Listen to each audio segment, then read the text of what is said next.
খাল বিলে মাছ ধরে যে হাজার হাজার মানুষ জীবিকা নির্বাহ করে তাদের উপর নিপীড়নমূলক একটা আইনে পরিণত হবে এটা।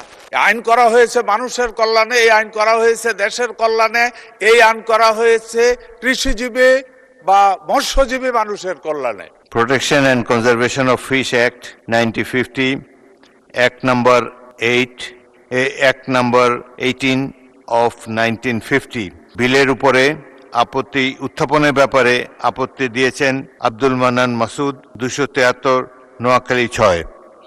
আপনি আপনার আপত্তিটি উত্থাপন করতে পারেন। মাননীয় স্পিকার, ধন্যবাদ আপনাকে।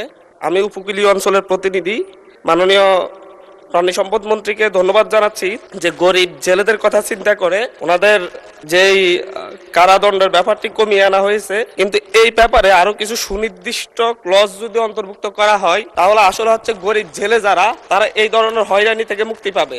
এই আইনের একটা প্রয়োগ রয়েছে। আসলে উপকূলীয় অঞ্চলে কিছু মাছ রয়েছে, যেমন আমরা ছায়া মাছ বলি, প্রায় হাজার হাজার কোটি টাকার এই অর্থনীতি। এই ছায়া মাছগুলো কারেন্ট জাল এবং ভিন্ডি জাল ছাড়া আসলে হচ্ছে ধরা অসম্ভব। এই মাছগুলো ধরা হয় শুধুমাত্র হচ্ছে অগভীর সমুদ্রে, খাল বিলে, উপকূলীয় অঞ্চলে খাল বিলে।